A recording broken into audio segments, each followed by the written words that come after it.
nuestra querida arquidiócesis de Jalapa, hemos tenido diferentes celebraciones. En esta ocasión, una conferencia magistral con el historiador Jan Meyer. Gracias por esta entrevista. Mucho gusto. Si nos pudiera comentar primero cómo surge su amor a la historia, cómo decide ser historiador. ¿Decidí ser historiador? No, la verdad no. La responsabilidad tiene mi padre, que desde cuando yo era chiquito me hizo leer la Ilíada, la Odisea, cuentos y leyendas de la Grecia antigua, de la Roma antigua, de tal manera que me dio el gusto no solamente por la lectura, sino por la historia. En este caso una historia un poco legendaria, fantasiosa, épica, pero fascinante para un niño. Y después, en secundaria, tuve a mi padre de maestro. Mi padre era profesor de secundaria y de prepa, y normalmente un padre no tiene a sus hijos en su salón, pero mi padre fue a ver al director y le dijo: yo quiero tener a mi hijo para que no agarre tirria y odio a la historia, porque mi padre sabía que muchas veces la enseñanza de la historia en secundaria y en prepa realmente aleja a los estudiantes de la historia. Y mi padre era un maestro fantástico que fascinaba a todos los alumnos.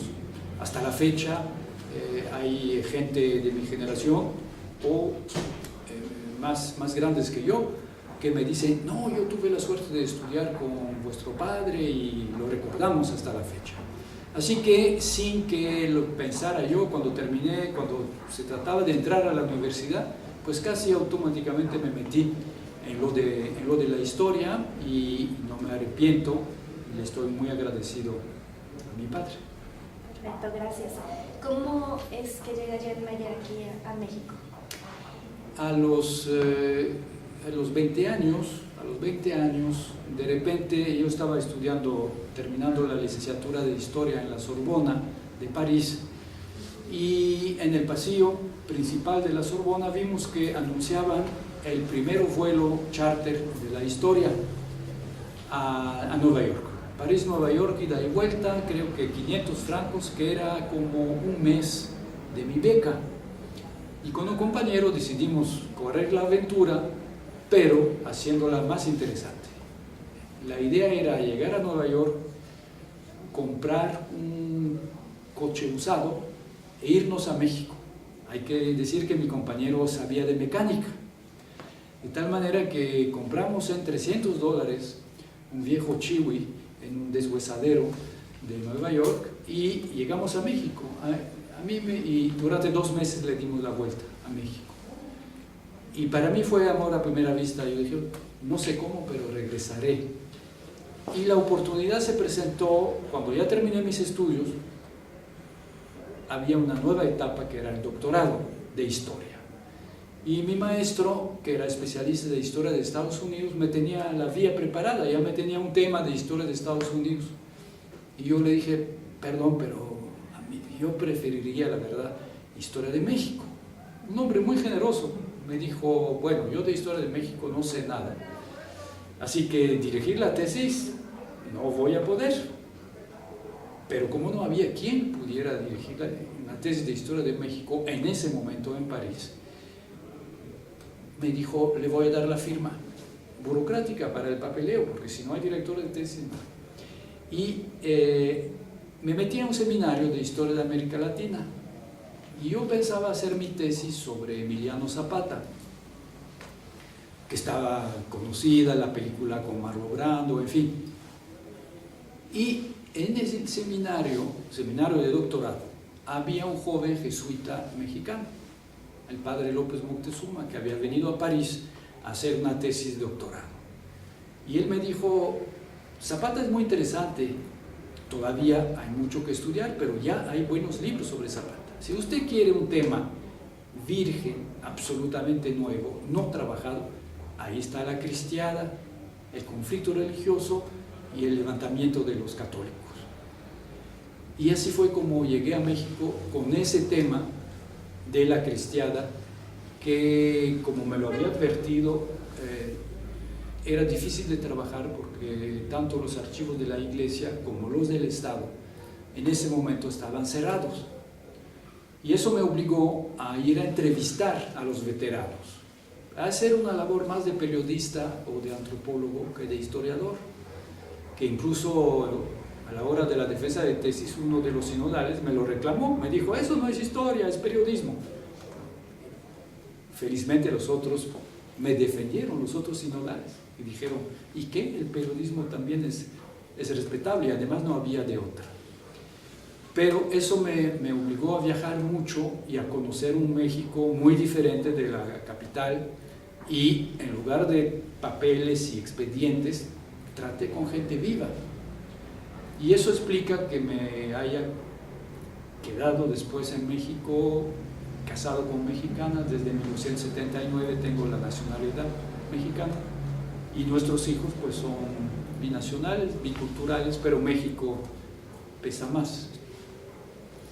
Una vez que usted dice, bueno, tengo este tema de tesis, concluye ya sus estudios, continuó investigando acerca de la guerra cristiana, por eso lo distinguimos como el gran historiador especialista en esto, y en muchas ocasiones he escuchado el que nosotros como mexicanos a veces no conocemos nuestra propia historia.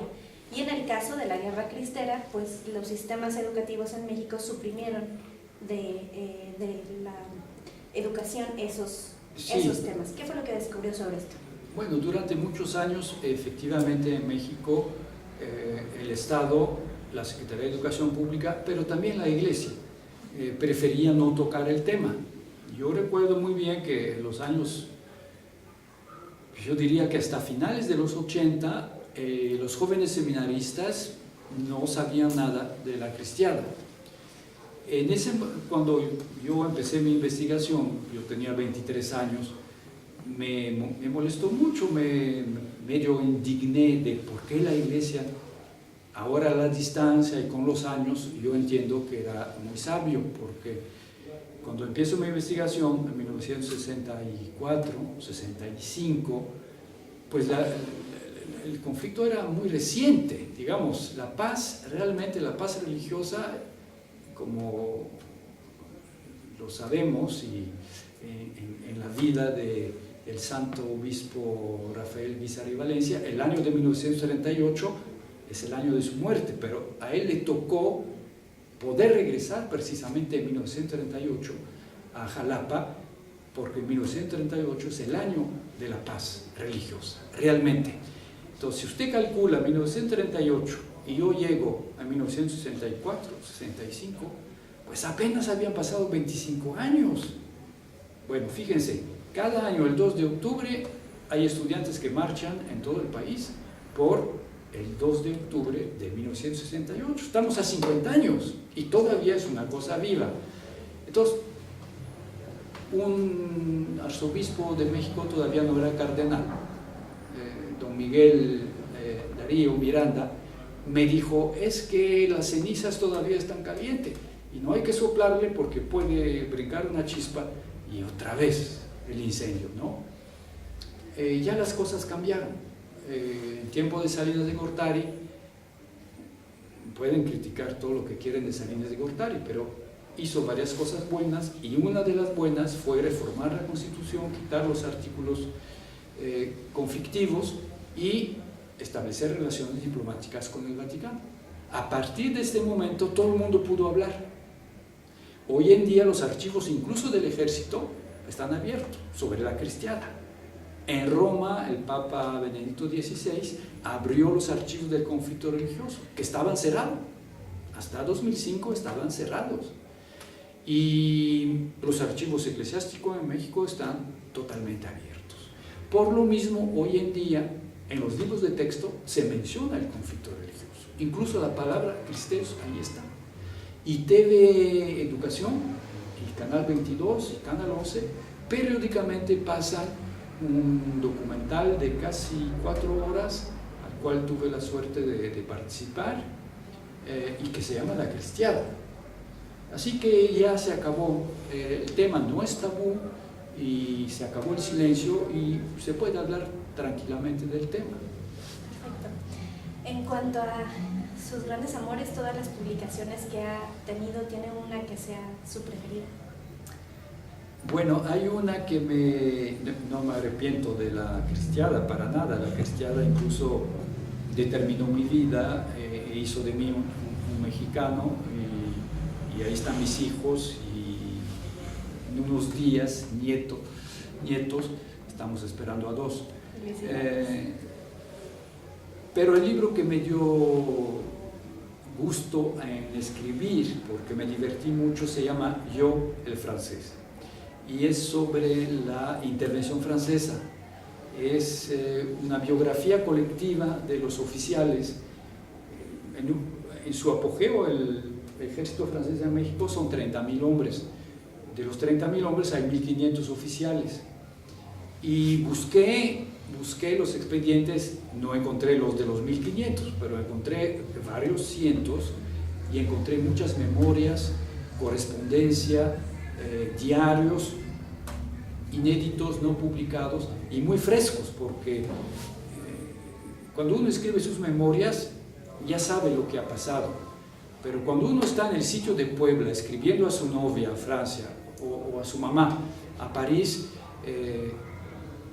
uno no sabe qué va a pasar, ¿no? Ni sabe todavía que va a venir Maximiliano, y no se sabe nada, ¿no? Entonces intenté resucitar la vida y la muerte, porque varios murieron en México, de esos hombres. Y fue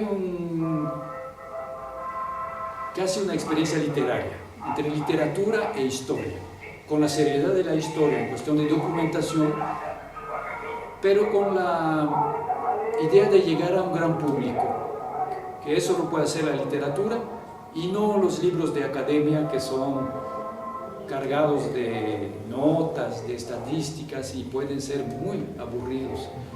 Muchas veces hemos perdido el contacto con el gran público, y es una lástima porque a la gente le gusta la historia.